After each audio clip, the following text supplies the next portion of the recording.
Hey, I'm Alex Radcliffe from Board Game Co. and today I'm diving into a bit of an unboxing and rambling around Crimson Scales Trail of Ashes. This is going to be an unboxing and rambling. We have our coffee shot as usual. We are ready to go, although you may or may not know what this is. This is Crimson Scales Trail of Ashes, which is an expansion to Crimson Scales. And you're like, what's Crimson Scales? That is a fair question. Also, this knife is not nearly sharp enough if I have to pull it against plastic. That is a problem. But Crimson Scales, for those who don't know, coffee, give me 1 second here. Crimson Scales, for those who don't know, is a fan-made expansion for Gloomhaven. Okay, it's a fan-made expansion for Gloomhaven. It is not associated with Cephalofair in any way, and it is, in fact, that giant box above my head over there. I have played it. Not enough, but I have played it. I have played Crimson Scales. Basically, let's take a step back. Whole lot of things to cover here. There's so many different... This is the part where I say it's an unboxing and rambling. For those of you new to the channel, we have a whole lot of things to cover, including the miniatures for Crimson Scales. Yes, I'll timestamp. Yes, you can jump to the miniature section. I won't judge you. I'll miss you, but I won't judge you. We have the miniatures for the Trail of Ashes as well. If you did order this, you have the opportunity to get STL files to print them yourself. We'll go through the miniatures later because that is the best part. I'll save it for later, or for those of you who are too impatient and want to jump straight there. But Crimson Scales is designed by... designed by Board Game 613. Who designed Crimson Scales. He fell in love with the world of Gloomhaven, designed a giant fan-made expansion for Gloomhaven called Crimson Scales, which had, I think, 11 classes plus 3 more, if I'm not mistaken, or like a total of 14 classes, plus like 65 scenarios. It is the largest, again, that's the box size above my head, it is the largest fan-made expansion that I know of for any game.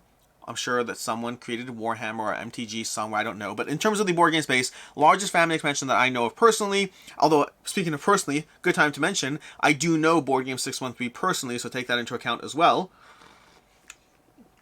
But he designed Crimson Scales, and then from there, he's like, you know what? Why don't we do another, like, 20 scenarios and another 5 classes, and thus Crimson Scale Trail of Ashes was born. This is the unofficial fan-made expansion set in the Gloomhaven universe from Board Game 613, and it's from the same artist as I can't remember his name. Same artist, Alexander Eliashev, something, I think. Same artist as Gloomhaven, and the writing talent of, well, I don't actually know who the writing talent of this particular one is, but we have all of this. We have stickers here, which I don't know what they're for. They are the sticker sheet. That's clear. The sticker sheet. We have the seals, the Gloomhaven seals over there. Stop. Read this first. Thank you for purchasing Trail of Ashes. In this game box, you will find many components you need to organize before you begin to play. This sheet will give you information on how to get everything organized before you get started. So, this gives you all the things you need, what's going to go in what, the character boxes, the punch boards over here, all that stuff. This is a good time to mention that I will do my best to avoid spoiler content here in any way, shape, or form, or at least make it very clear when I'm engaging in spoiler content. We'll talk about that. In the diagram to the right are the decks of cards not packed in the large character talk boxes. Take these cards, sort them out. Okay, great. This is the kind of thing that's probably within Trail of Ashes, the opportunity to view secret content. Okay, great. They're hosting content. Okay, they got stuff. They're guaranteeing hosting content on stuff and things and thingamajiggies. It's secret content and instructions. Instructions are great. They're very boring for unboxings. So, this is possibly one of the more boring unboxings that we're going to have. We're going to talk about the conversation, but ultimately, Gloomhaven is not the most interesting thing to look at if you're trying to avoid spoilers. And I am going to try to avoid spoilers until we get to the spoiler section over here. But like I said already, this is Trail of Ashes. 20 more scenarios for Crimson Scales, 5 more classes, all of which can be integrated into Gloomhaven, by the way. You could use your Crimson Scales characters in Gloomhaven. The next time you retire, you do have to figure out what you're unlocking, because Gloomhaven's retiring system specifically tells you what you're unlocking, so there is that aspect. I think it does at least, or is that just digital? How does it actually work? Now I can't remember. I think it's based on your personal goal you choose. Either way, there's a retiring system in Gloomhaven where you can get new characters and unlock those and dive into new characters. You start with 6 characters and you unlock more as you go. Crimson Scales is going to have more characters you can mix and match in a different way. We have the various standees for a variety of things over here. I assume these are enemies because otherwise we wouldn't necessarily need more standees than 2 over there. We have different characters. That almost looks like a that looks like the character from Frosthaven. The Geminate, or something like that. Geminate, that looks like that character. Tell me that doesn't look like the Geminate over here. Now, I don't know the exact timeline of when Trail of Ashes came out, so it's entirely possible that this specifically was designed based on the Geminate.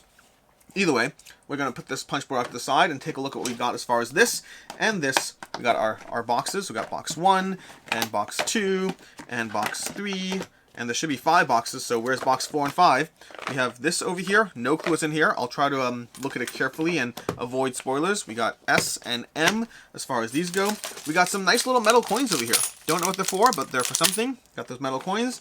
We got our little plastic sheets over here. That plastic bags. I don't know why I call them sheets. That's just me not being focused here. We got our decks full of cards. We got a bunch of halt decks. Okay, we're gonna avoid anything that says halt for right now. We'll come back to it later. And we'll look through this other deck over here. We got another deck as far as these go. And another deck. That's gonna be our 5 decks. And we got our cards over here. And then I am going to peek underneath the box, and I will not tell you if I find anything, but I'm going to peek underneath it. Okay, okay. And then we're going to go ahead and put these over here. We have this halt deck, which we're going to look and read the top of it. We won't go further for it. I'll read it to myself to avoid spoilers.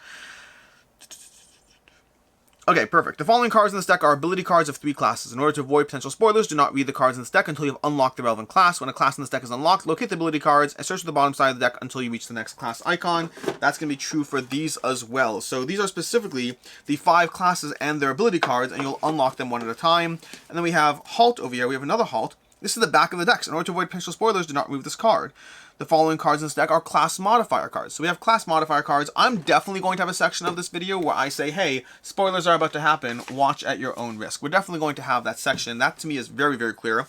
We have a bunch of these over here, which I'll avoid opening. I'm going to open all of these characters as well as some of their cards at the end of this video with spoiler warnings galore. We have our metal coins, which are very cool. No idea what they're for over here. Are these elements? They're not elements, are they? No, I don't think they're elements. No, we just got a bunch of tokens over here. They're cool. I like them. Let's see if we can take a look over here and just show you what we got. So we got these coins as far as these go. They're just, I don't know if they're for in the slightest, but they have stuff on them, which is what makes sense because they're coins. And now I have to put them in a bag over here because I don't want to lose these. Then we have this deck over here, which I don't know what it is. Let's take a look. This is an enemy deck. These are enemy decks. We have the Valwrath Vanquisher. Okay, we're not going to look at their enemy cards. Should we look at their enemy cards? Let's look at the enemy cards. We have Smoke Spirit. This is not the Valwrath Vanquisher. Move +0, attack +0, add 2 attack if the target is occupying hazardous terrain, and a reshuffle. Interesting. So they want to get you on hazardous terrain. Intriguing. That can be very intriguing for the right scenario, although it requires a lot of the right scenario setup. We have our item deck, which we will go through some of these over here, just showing you, and we as well as that we have more than just item cards in here. I can tell from the back already. But, and there's no spoiler warnings in this, so I'm not going to treat it as spoilers, but I'm also not going through every single thing over here. We have the Runic Vizard over here. You can carry 2 additional orb items. That's cute. We have Shoes of Ataraxy. At the beginning of a round, after all ability cards have been revealed, gain Invisible. Ooh, I would love that. I would love that. I am a huge fan. The classes I play in Gloomhaven, I like going invisible. I've played primarily as the Mind Thief and the Scoundrel, and I really enjoy going invisible. It's great for when you're squishy, but very damage dealing, and you just want to hide so you don't die. It's been very satisfying for me. I would absolutely buy. Like, I already have the Cloak of Invisibility. I abuse the heck out of that. I use whatever cards I can for the classes, but Shoes of Ataraxy, I'm all for these. We have the Shepherd's Flute. Summon a Harrower Swarm. Ooh, the Harrower. That's the Geminate. The Geminate's a Harrower, I believe. I could be wrong. We have over here HP 3, move 3, attack 2, poison. That's cost you 50. That's not bad summons at all. We have over here the Chief's Garb. Remove 1 -2 modifier card from your modifier deck. That's interesting. That's a solid. I mean, you can get that through perks, but you can save your perks for other things. I like it. I like the ability to remove a -2 modifier. That's a big deal. We have the Iridescent Bracers. When attacked, you may burn a Frost to gain shield for the attack and flip this card over. Ooh. When attacked, you may... Ooh. Oh, that's so cool. You may burn to gain Retaliate for the attack and flip this card over. So this card works really well with an elemental class because you can frequently... You have to add a -1 modifier to your deck, which is a downside, but you have the ability to mess with some. That's pretty cool. That's pretty cool. We have the Mask of Cruelty. While you're adjacent to 2 or more enemies, gain Retaliate 1. It's not bad. No other side in this one. Again, these are some cool cards. We have the Dawnbloom Nectar. Doing your heal ability, Bless or Empower. Empower to a single... Wait, what? Doing your heal ability, add Bless or Empower. Empower. Or Empower to a single heal. I must be misunderstanding this. This empowers it 3 times or something. It looks like that. We have Graveweed Extract. Doing your Curse ability, add Cursed or Enfeeble to 1 attack. So it's got that over there. What else do we have? We have Rekindled Core. Doing your melee attack ability, gain Chill to add Chill to the attack after the attack. Flip this card. And then add Fire. Oh my gosh. Adding your melee attack if you do not have Wound. Gain Wound to add Wound to the attack after the attack. Flip this card. So you're gaining Chill to add Chill to the attack. This gives you a lot of flexibility with a lot of potential issues. If you have a lot of healing in the deck, you can take advantage of that. We have the Arclight Hood over here. You are immune to immobilize even if this item is spent. Even if that, oh, interesting. You're immune to immobilize. When attacked, the attacker gains disadvantage on attack, and you gain dodge after the attack. Pretty cool. And the fact that you're immune to immobilize, I mean, honestly, immobilize is one of the most frustrating. It's not that common, but it is one of the most frustrating experiences to want to do everything you can and be stuck in a single place. And let's do one more over here. One last thing. We have the Predator's, the Predator's Wrist Blade. After you kill an enemy during your turn, gain 2 Rage cards. Which sounds cool, but I have no idea what a Rage cards is, so, let's find out what they are. Speaking of which, let's go ahead and look in here. This is the back of the deck in order to avoid potential spoilers. Okay, I think there's some degree of potential spoilers here, but I'll warn you. I will warn you carefully before we get into anything. Yes, we're going to open the scenario book soon. I don't know if we're opening these envelopes. They say, do they say not to or to? They don't say what to do. So I'm going to look in this. I'll look in this in a second. I'll be very careful. Everything will be spoiler warned as we go through this. We've got over here, Halt. Wait, I have to look at it personally first. Okay, these are there. This side over here, we want to go through here. We're going to have a Halt card somewhere, I assume. Maybe not. Okay, here's the Halt card. Okay. The following cards are updates. Dun, dun, dun, dun, dun, dun. Oh, interesting. So they have some update cards. They have a little pack of update cards over here. This is the section over there. And these can get shuffled in as normal. So we're going to have some more stats cards over here, just some play raids. We have some personal quests, which is how you're going to open all the various... Ooh. Here's some personal quests as far as how to open different, you know, thingamajiggies, classes. We have some events over here, which I will not bother reading. We have some road events, which I'll not bother reading. And again, these are just, you know, this looks like classic Gloomhaven over here. Has the very same look, the feel, fan-made expansion, everything over here. We have these, you know, I'm not going to show you these very quickly, but these are some of the personal goals you'll have as far as trying to accomplish those. And that's what we have for here, which means we can put these stuff back into there. Let's see if we put it back. I don't want to get this messed up, but we're going to mess it up. It's fine. It's fine. We're just going to deal with it. We're going to put them all. We'll deal with sleeving and things like that later. And time to take a look. Oh, this probably should have gone in that section there. We can pop it in there. Perfect. That's the modifier deck for the enemies. We have to figure out where this giant stack of cards goes. That's going to be the modifier cards to the classes. And we'll leave that there. Let's take a look what's in here. I'm not going to show it to you because I'm not sure if I should or shouldn't. I think I'm going to save this for spoiler content because I'm not even sure if it might say on the... Let's take a look here. Does it say whether it's spoiler or not? Envelopes. Okay, we got envelopes. It doesn't, I mean, it might actually say envelopes, I don't know. You'll find verified character, 2 envelopes which you can set aside. Make sure not to open the envelopes until instructed.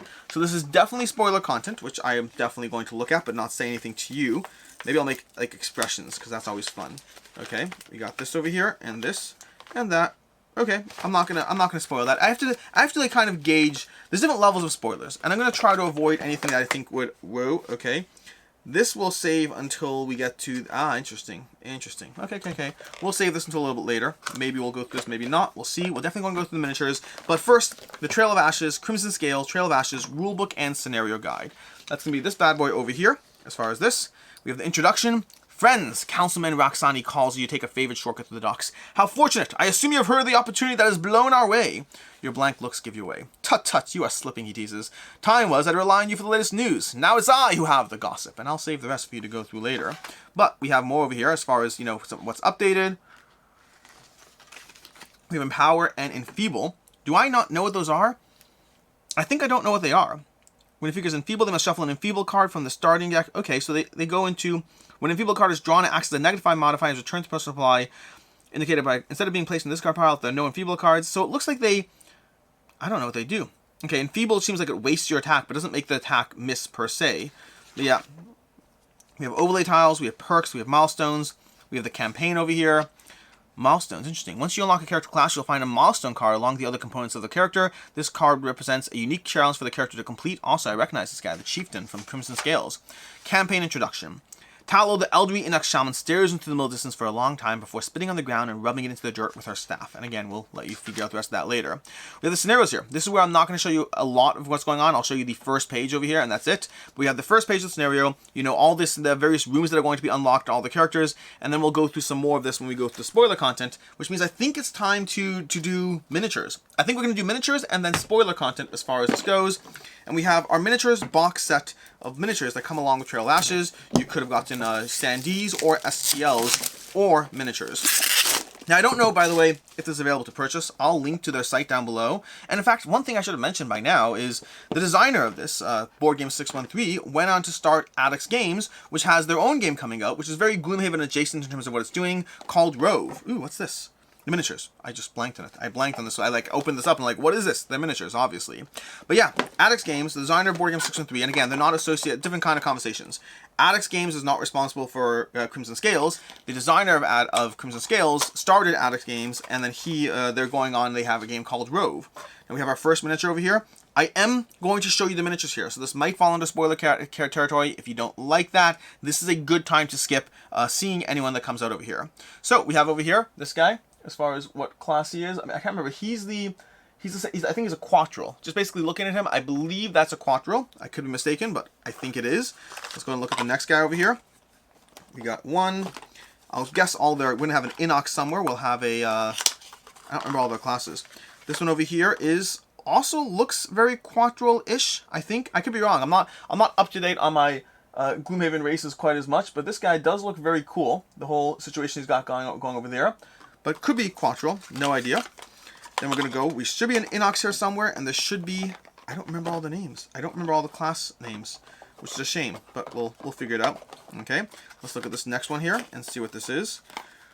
This won't open. Where's the opening to this? Here we go. Here's the opening. Then we'll have this one, which is a, do we got horns? Do we have horns? This is a, oh, that looks like oh, what is this? That is interesting. This looks Inox adjacent, but you'll see what I mean in a second. Look at that. There's something going on in the back over there as far as almost like a separate being welded on to this Inox. That is fascinating. That is very cool. My phone just scared anything out of me because apparently I didn't have it muted, which is a big mistake. But we have one more over here. Well, two more. Oh, we have this one, the Crag Cart. Is that what's the name of the Crag Cart race? I think this is a Crag Cart race. I don't remember the name of it is though. But that looks very similar to a Crag Cart as far as this goes. Focus. There we go. Yeah, it's definitely very Crag Cart adjacent. Okay. And then we have one more, and then I'm going to reach over and mute my phone before it scares me again with whatever kind of situation there. But okay. We got this one, which looks to be another Quattro. This seems to be very Quattro focused, or I just think everything in Gloomhaven looks like a Quattro. Or not Gloomhaven, this is not Gloomhaven content. In no way is it associated, or in any way have anything to do with Gloomhaven, past being fan-inspired Gloomhaven content. But they do all look Quattro-based. Am I missing something there? Or do I just think everything in Gloomhaven looks like Quattro? Anyways, that's the Trail of Ashes. That's what we have over here as far as these go, which means it's time to do, before we go to spoiler content, I'm going to be running low on time here. We're going to show you a bunch of the miniatures from Crimson Scales, the miniature set, and then we'll go ahead and show you some, whatchamacallit. And then when we're done with that, we will show you some spoiler content. So, we're going to show you the Crimson Scales miniature box set, and then we'll do some spoiler content. Here we go. Okay, give me a second here. So, it looks like we have 14. We have 14 different boxes here. So let's go ahead and go through all of them. These are the 14 boxes from Crimson Scales. Again, still spoiler warning if you don't want to see any of this. This is just your opportunity to get out. Let's go ahead and put these all out in their order and then just put them back one at a time. That will give us the best way of actually being sure that we saw everything or did everything. Let's do the small boxes first, one at a time, and just go through this. Let's put this over here. So, Crimson Scales, I played as the Chieftain. That one over there, that one has multiple mounts. The Chieftain's a fun character. They have multiple mounts, but the Crimson Scales has a bunch of cool characters to it. This looks human. This looks very human. I could be wrong. But in Crimson Scales, again, I haven't played as all the characters. I've seen a bunch in action, and I've played as some of them. But the Chieftain over here is a character that lets you ride, and again, spoiler-ish possible content over here, they let you ride multiple mounts. They have a lot of summons, basically, that they can jump on and use in that sense, which changes up how they interact with the world around them. Then there's the cannonball guy, I can't remember his name, the Cannoneer or something like that, but he basically shoots out these projectiles that move around the map slowly but surely, and timing his attacks around the projectiles is a big part of his class. Then there's some sort of elemental spiderine character that was very cool, but I have no idea what they really did. And then there was one more that I can't remember what the last one did, but let's see if we can open this here. I can't remember the last class, because I played as one class and with 3 other classes in the game. So I've seen a bunch of the interactions over here. Here we got a smaller one, as far as this one goes. There we go, focus. There we go. Yep. these are the smaller boxes first. We'll get to the other boxes shortly. We have 3 more of the smaller ones, and then we'll get to the larger ones. And then we'll come back to the spoiler content. But yeah, Crimson Scales, for the most part, feels like more Gloomhaven. That's the biggest thing I can say for it in its favor. If you want more Gloomhaven, it feels like more Gloomhaven. With 14 classes, with 14 different classes, with 65 scenarios. Now we have Trail of Ashes, which is going to bring you another 20 scenarios, another 5 classes. There's just a depth of content for you in this game, in this world. If you like Gloomhaven, if you've played through Gloomhaven, if you've played through Forbidden Circles, if you played through Jaws, if you've got Frosthaven, there's so much Gloomhaven content, it could be your game of choice forever. And at this point, you'll never run out, just between the content they have in actual self-affair content and then fan-inspired content over here. And then who knows what's coming next? I could very well see that we'll have another fan-made content as far as Frosthaven stuff goes from Board Game 613. I could see us getting a Jaws of the Lion style Frosthaven situation, where you have another entry point into the Frosthaven universe, although the why is a bit of a question. Jaws serves as an entry point. Do you need another entry point? I don't know. This guy is cute, though. I want my miniature. I want to see my miniature character. This is what we have over here. Yep. And then we have, what else do we have? What else do we have over here? Then we have these 8 characters here. Let's go through these one at a time. My chieftain is, I think my chieftain is this guy. But let's go through one at a time and just figure it out. So, these are the other characters we have. The 8 more characters. Again, all spoiler potential content. Just remember, frequent warning for that as we go. Here we go, as far as another Gloomhaven character. Now, what's interesting is, I do wonder, what's very interesting to think about is, for this company, for Board Game 613, most of the Gloomhaven monsters you'll have the opportunity to get your hands on when Back-A-Kid or Frosthaven stuff here, when they run their miniatures campaign for Gloomhaven. But any custom monsters might require miniatures if you want that to be rounded out there. So that's an interesting conversation as well. This is the priest, I want to say. The miniatures are drop bent. I want to be careful with that. But this is the priest character, I think. He allows you to toss spells in the character's decks, which is very, very cool. Haven't actually played as him, but I've seen his cards. I'm guessing that's him because he looks like a priest. I think it is. I think I remember the symbol. But yeah, very cool character. He lets you put cards from his own spell deck into other characters' deck, basically extending their hand size, which is a very, very cool concept of the game. Holy hell, what is this guy? What is this guy? Oh my gosh, this has got to be a harrower. This is one of the coolest miniatures here. This has got to be a harrower. Look at this guy. That's huge. That's very cool. Yeah, this is very cool. The whole concept, again, the whole thing is just insanely cool if you like Gloomhaven. For me, this is like my main. One thing I've said in general is I prefer playing Gloomhaven digital. I still own Gloomhaven because I played enough that why wouldn't I? Okay, this character may have seen a bit of transit damage, so he's going to require a little bit of glue over here to get him taken care of. But let me show you him anyway. Yeah, it looks like he's perched on the thing over here in a way that didn't hold up to transit. But yeah, let's go ahead and show you this. So, that's this guy over here. And yeah, and in general, what was I saying? I was saying something about digital, Gloomhaven digital. I'm playing Gloomhaven digital primarily because it saves all the setup and teardown and other things that I find not the most fun. Oh, here's the cannonball. Oh, here he is. But as far as playing Frosthaven, sorry, if I was playing Frosthaven, I'm playing physically because there's no digital yet. And Crimson Scales, unless they come out with digital content, I'll be playing it physically as well. Now, they do have TTS, I believe, in some way, shape, or form. I think there's some degree of TTS. I don't know exactly how much, but as much as I do like TTS, when I'm choosing between TTS versus like playing full-on digital, like Steam and everything is one thing. Choosing between this and that, I don't really know offhand. But anyway, I say this or that. I mean, choosing between playing as digital versus TTS versus physical, that's a different conversation we'll have to figure out. But let's go ahead and put this away. We got 2 more left to go, and then we'll start doing all the spoiler content. So here we got this guy. Oh, this guy's pretty cool. Although his axe thingy kind of fell off again. It'll be another little bit of glue bit needed here.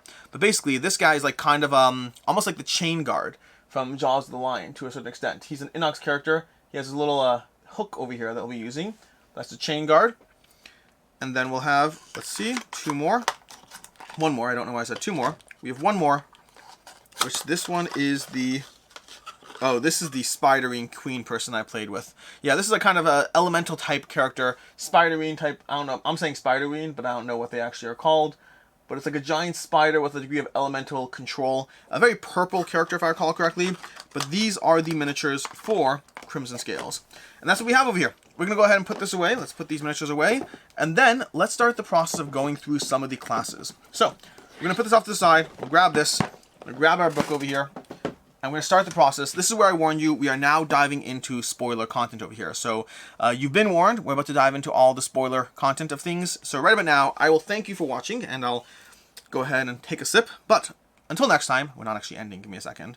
Until next time, I'm Alex Radcliffe from Board Game Co. Thanks so much for watching through this over here. This just trying to go through content without spoilers as much as possible. This is Trail of Ashes from the people who brought you Crimson Scales. I did not silence my phone. From the people who brought you Crimson Scales, this is Trail of Ashes, as well as the miniatures from Crimson Scales and the miniatures from Trail of Ashes. And again, note that they are also coming out with Rove, an entirely different game from Addicts Games, but same Gloomhaven-esque style of gameplay, but very different game with its own different systems, own different levels and upgrades and all that. This is Crimson Scales, the totally not Gloomhaven, but Gloomhaven-inspired fan-made expansion. Until next time, I'm Alex Radcliffe from Board Game Co. Hope you enjoyed this video, and as always, I hope you have a good one. I'm still here. Give me a second. Okay, and with that, let's go ahead and dive into the Crimson Scales scenario book and actually mute my phone this time. So, we have the Dark Valley over here. We got Scenario 1 popping over there. We got more. Again, this is spoiler content, so take into account. I'm just going very briefly through this, just getting a general sense of just the variability of what we have in these scenarios over here. And this is continuing from, this looks like it's continuing directly from the original. It's going with 67, which I believe the original went to 66. That's kind of where it left off over there. Or 65, 66. We have a lot of text over here in this particular scenario. And this was very, like, it's so interesting. Again, I played through some of Crimson Scales, not by any means all of it, nowhere close to that. But diving into that, just they have the general Gloomhaven scenario, oh, do not read the next page of this book. These pages contain content that is secret and will spoil your experience of unlocking that content in the campaign. Do not worry, the game will tell you when you're ready to unlock this hidden content with that chain guard person over here. I think that's his name, the chain guard. Or was that with the, was that Jaws of the Lion? I don't remember. But either way, we'll stop there because I'm trying to be mindful of how spoilerific to go. With that, let's go ahead and take a look at the characters. So, here are the characters we have in the game. Here are the specifics. We got the Rhymehearth over here. Fire and Ice, the Savas Rhymehearth. Oh, Savas. I forgot about the Savas. I forgot about so many classes in Gloomhaven. We have the Savas Rhymehearth over here. The Savas value power above all else. And we have the Rhymehearth, Fire and Ice. The Rhymehearth has a wide variety of... Oh, that's going to be good for that card. There was a Fire and Ice card. Remember that equipment card? The Rhymehearth has a wide variety of actions that cause you to gain chill or wound to perform powerful abilities at the cost of hurting yourself. Some abilities allow you to spend these chill or wound tokens to gain bonuses whenever you perform the required ability. Additionally, many of your abilities can generate or consume those two, some of which may have multiple consumptions for the same element. If so, you may only perform one of those bonuses if you consume the specific element. You may remove wound from yourself to add +2 range. You may remove wound. You can spend conditions. You can remove wound. Wow. So that card that gave you wound, there was an equipment that gave you wound, that would work well for the Rhymehearth over here. You can apply chill to enemies and yourself. A figure with chill gains -1 to their attacks and move for each token they have. A figure can have multiple chill tokens. One token is removed from a figure at the end of each of their turns. Very interesting card over here. Let's take a look at some of their cards. We're not going to take a look at their actual, let's take a look over here. We got, which class is this? This one is from this first container over here. So, we're going to open this box over here and see what we got as far as this class. This class looks very cool. But again, that's the general problem with this stuff. This stuff all looks fairly cool as far as how you can integrate this into your Gloomhaven experience and just have a ton of additional, you know, content and whatnot. So, we have our cards. We have their milestone cards. These are so cool. We have our Fire and Ice cards. The Hearth Bolt over here. This is going to go into your deck. Let's go ahead and put these off to the side. I'm not going to look through the advanced classes right now. We're just going to go through look at the basic classes. But we got those, and let's go ahead and take a look as far as what we got here. So we got our milestone card over here. When all boxes are marked, go to milestone, enter password dynamics. So there's going to be some degree of interactivity with online, as whenever you apply one or more negative conditions to yourself 10 times, you get dynamic over here. We have Hearthbolt, attack 2, wound 1. Everyone in that, you may remove 1 chill token to add plus attack and gain an experience. Very cool. We have move 3, which will generate fire over there. We have move 3, which will generate frost. Where's some spending? I want to see some spending over here. Gain chill and chill, gain chill and chill on self, attack 4 at advantage. Over here, we can consume over here. Attack 2, consume 1 attack. Okay, we have to choose one of those. Move 4, we can consume to get retaliate 2, self wound, blazing streak. Frozen grasp, consume chill for attack 2, pierce 3. That could be very useful. A pierce 3, that's a big deal. And we have +2 attack if we consume chill with 1 experience. That could be a 4 attack with pierce 3. That can take out. There are some characters that have, like, you know, 4 health and 4 shield. That Frozen Grasp right here alone could take out some of those characters. That's a level 1 card, and it's not even a consumable card. Take that into a scenario with some shielded enemies, you are good to go. Then we have the bottom, move 1. This movement is unaffected by chill. We can consume to get +2 move, shield 1, self, and chill. So lots of opportunities here as far as what we got. We got chill, self, attack 2, target 1 enemy within 2 hexes. What do we got for X cards? We have attack, wound, self, in order to be able to do that over there. So that's going to help you with your personal quest over there. On the next 4 melee attacks targeting you, gain retaliate. So lots of consumption of fire and ice. Cool character over here. We're going to go ahead and toss them back in the book over here and toss some character cards in as well. Let's go ahead and take a look at what's next. So that's class 1 as far as these go. We're going to put these 2. We're going to do those 2 are the bottom 2. We'll do those 2 last. Okay, so this one's going to go in here, which means we need to take this out as far as this goes, and this can go in here-ish. Maybe, yeah, it goes in there. Okay, let's take a look at the next class. Next class is this guy, the Shard Render. I think this is the Shard Render. Let's take a look and find out. We have the Shard Render. Okay, Shard Render. Shard Render over here is Crystallize. The Shard Render has unique persistent bonuses which use slots called Crystallize, which protect you from enemy attacks. Whenever you would suffer damage from an attack while you have a Crystallize active, advance your character token on the Crystallize 1 space for each point of damage suffered to reduce that amount of damage. The Crystallize bonus is only applied after all other attack modifiers and effects are applied and must be used when possible. You can only have 1 Crystallize active at once. If a second Crystallize enters your active area, move 1 of your cards to your discard pile. So whenever you take damage, you advance your character token on a Crystallize 1 space for each Crystallize. Interesting. Let's take a look and see how that implements. So when you take damage, you basically are in some way advancing a track. Okay. Whenever the Crystallize, move the character token off the last use of a Crystallize, and you'll go ahead and upgrade. Crystal Growth. Whenever you perform a Crystallize attack action, gain shield 1 for the round. Move the token on a Crystallize ability back 2 spaces. I want to see my Crystallize tracks. This is a Crystallize track. We can put this down over here, and it's infinite. Put it down over there. Heal 2 self. Okay. We got... Interesting. Okay. Crystallize over here. While this Crystallize is active, each time you attack, consider any positive and 2 times modifier the enemy draws to be 0 instead. So that helps you as far as the track goes over there. But you have to be mindful of whenever you take damage, you're going to be advancing those tokens. Prismatic Ward. It stays in play. Strengthen self. Oh, these are interesting. These are interesting as far as how these operate within your character's abilities. There's not a ton over here. We have while this Crystallize effect is active, each time an enemy ends its movement adjacent to you, it suffers 1 damage. So there are some interesting opportunities as far as how you can take advantage of these, but it looks like you might have to go to level 2 to get some even more cooler of these. I'm intrigued by the Shard Render, not nearly as intrigued as I am by the Fire and the Ice. Fire and the Ice seems very much the kind of class that I personally would very much enjoy, so very excited for that one. The rest of these, we'll see one at a time. Shard Render seems intriguing. I am losing some of the mystery by going through these, but I am okay with that trade-off because I want to see what these do. This is that cool Inox that had kind of spirit thing going on. We have the Incarnate. The Incarnate allows the ancient spirits of legendary Inox to inhabit them, augmenting their actions in powerful ways. So it was an augmented, we have the Reaver, the Ritualist, and the Conqueror. At the start of each scenario, you choose which spirit is active. So you choose, okay, interesting. To help track which spirit is active, place a character token on the appropriate space to the right. Only 1 spirit may be active at a time. The active spirit grants the Incarnate additional abilities or augments existing ones. This is denoted by banners that contain a spirit symbol, followed by the spirit's effect. Most actions contain 1 or more spirit chain symbols. After you perform an action with any combination of the symbols, you must either change your active spirit to one of the symbols shown or maintain your current spirit if its symbol is shown. So you basically have spirits that augment you, and how you go ahead and do things are going to... Interesting. So most actions contain 1 or more spirit chains. So for example, let's show you how this works over here. We have Ancient Banner. Depending on what stance you have, you're going to have a move 3, and you either have you and 1 ally within range 2, may perform a move 3, or you have, if you're red, you can add +2 movement. This is a top move too. Then it's an attack, and then if you're green, you add +2 attack. But that is a burn card. Okay, that's going to be that's very powerful. Then the bottom, we have Shield 1, affect 1 ally within range, Retaliate 1, affect 1 ally within range, but then you can choose which of these to go ahead and use as far as which spirit to adjust to. Similarly, we have a move 3, and if you're currently red, on your next melee attack this round, add range 3 to this attack and generate wind, and then you choose which of these spirits to move to. But meanwhile, the top part has attack 5, add enfeeble, enfeeble. So this looks like a very cool class. It's all about manipulating the order that you switch or adjust your spirits. We have over here move 3, if you're currently the red spirit over there, that the Ritualist, you can enfeeble, target 1 adjacent enemy, and if you're currently the Conqueror, you can heal 2 on self, and you stay in that stance. This would be one of the more interesting classes to deck build around, because there's so much going on as far as the spirits adjustments you have over here. Let's look at one of their X cards. We have attack 3. No, that's not a cool one over here. Let's look at this one over here. Let's look at this one.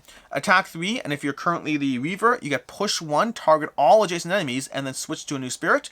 And then attack 2, target all enemies within 2 hexes, and if you're currently the Reaver, you add Rupture. So, and then burn it as well, which is a bit of a, I don't like burning those cards, but That's a very cool class. I like this as well. This also leans heavily. Like right now, I'm currently in Frosthaven. I'm playing as the Blink Blade, and that kind of like extra level of think as you have your deck of cards, but you're trying to think through multiple levels is definitely very, very, very, very cool. I like the whatever this was called.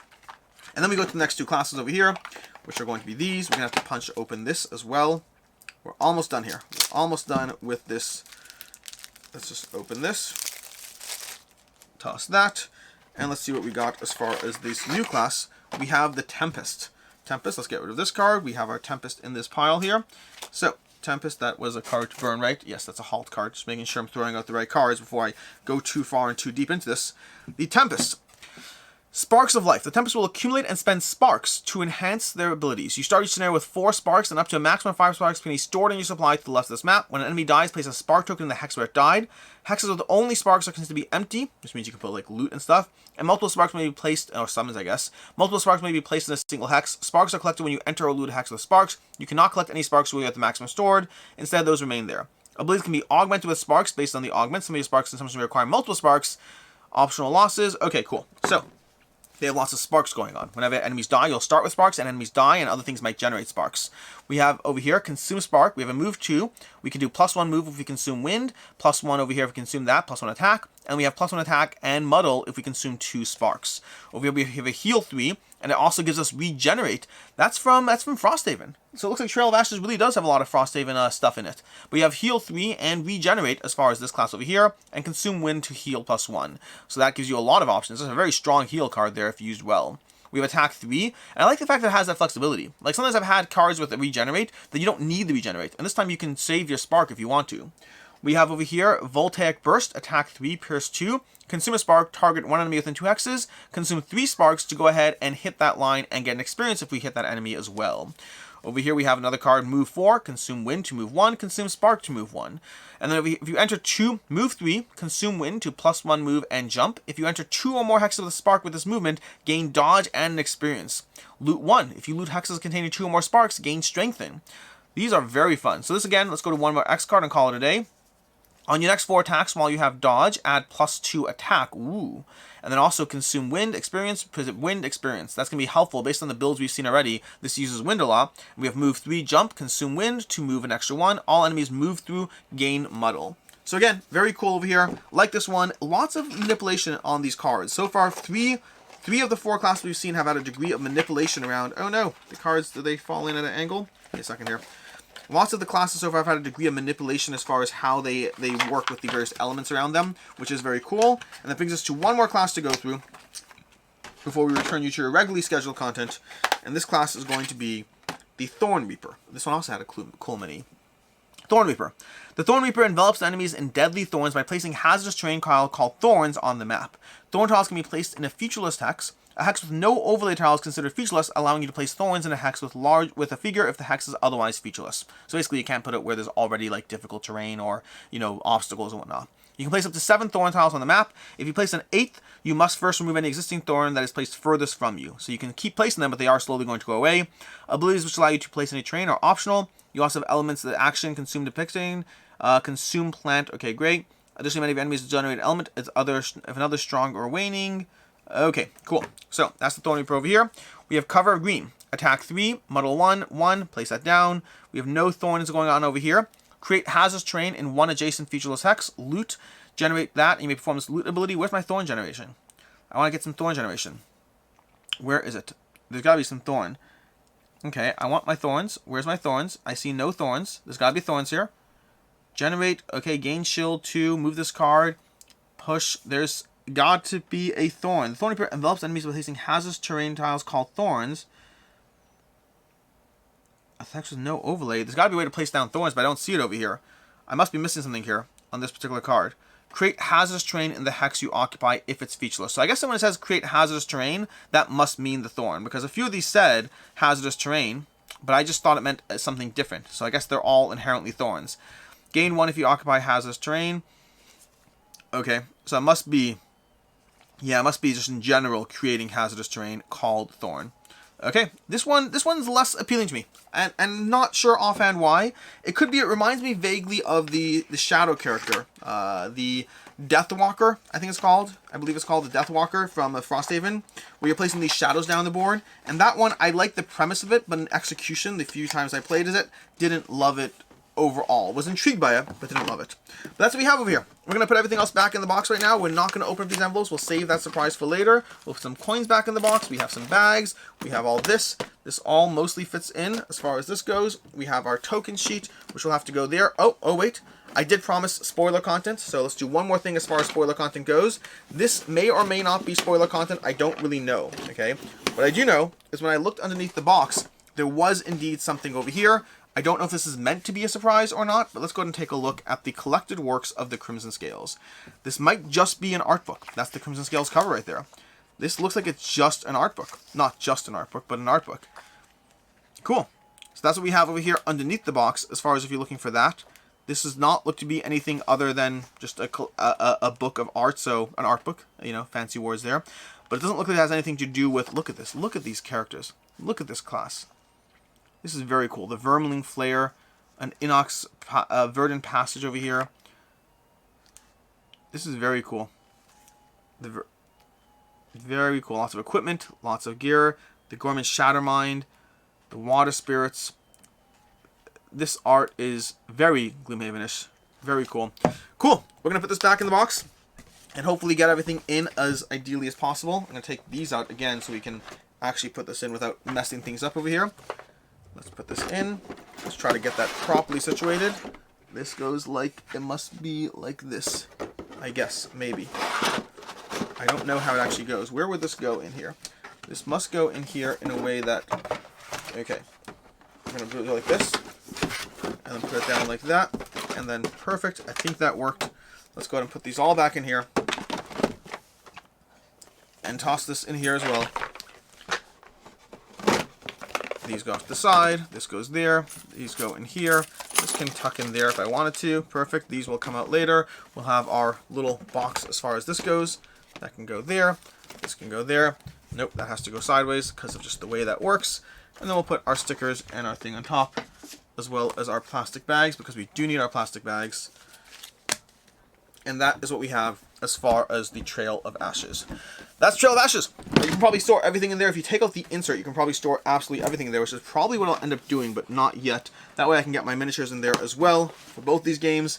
And that has basically been an unboxing and rambling of the Crimson Scales Trail of Ashes, with spoilers for those of you stuck around. I'll go ahead and say goodbye for a second time. Thank you so much for tuning in here. I'm Alex Radcliffe from Board Game Co. This has been the Trail of Ashes from the Crimson Scales, from the Gloomhaven, from all the things. And until next time, I hope you have a good one.